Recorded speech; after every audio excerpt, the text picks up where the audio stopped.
So, gano'n yung kamahal si ma'am? So, eto tayo.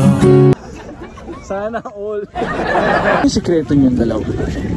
Mukhang masaya kasi kayo together eh. Parang perfect na yung mundo nyo sa isa't isa. Ang hapon, okay lang na picturean ko kayo together. Couple kayo. Ano pangalan ni Madam? Julia. Si Sir? Francis. So, gano'n na kayo katagal? 1 year. So, okay lang picturean kayo together. So, so dito kayo Sir tsaka Ma'am. Okay lang sama kayo sa content. 1, 2, 3, smile. Yung tingin na ano, yung in love na in love. Saba, medyo nagulo lang. Yung parang hindi nyo na kailangan sabihin yung I love you, pero sa tingin nyo palang sinasabi nyo sa bawat isa. Yan, gusto ko yan. Eto tayo, ngunit sa huli palagi. So, gano'n yung kamahal si ma'am? So, eto tayo. kasi kung ilalarawan mo sa kumbaga ano yung mo, pwede mong ilarawan yung kung gaano mo siya kamahal. Uy, sundi.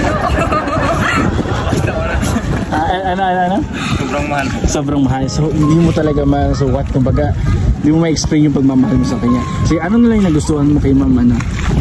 Sige. Ang ganda, wow. Ano pa? Bukod sa physical niya. Mabait yan. Mabait. Si ma'am naman, siyempre. Di pwedeng wala si sir. Ano nagustuhan mo naman kay sir? Mabait po siya.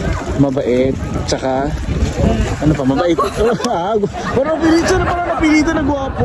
Gwapo naman si sir, ha? Okay lang sa'yo, magbaka. Siyempre, mag-jowa naman kayo. Magkakayaan pa dito. Yun, no?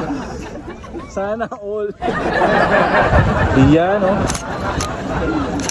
Ano yung sikreto nyo yung dalawa? Mukhang masaya kasi kayo together eh. Parang perfect na yung mundo nyo sa isa't isa. Kumbaga wala na kayo, nakikita ko sa inyo kasi talagang perfect match kayo. Sige, ano yung sikreto ninyo sa masayang relasyon ng dalawa? Sige ma'am, go. Magkaintindihan. Magkaintindihan. Tapos? Sinabot lang sila. Ha? Sinabot lang. Magkaintindihan din. So yun lang talaga yung sikreto nyo.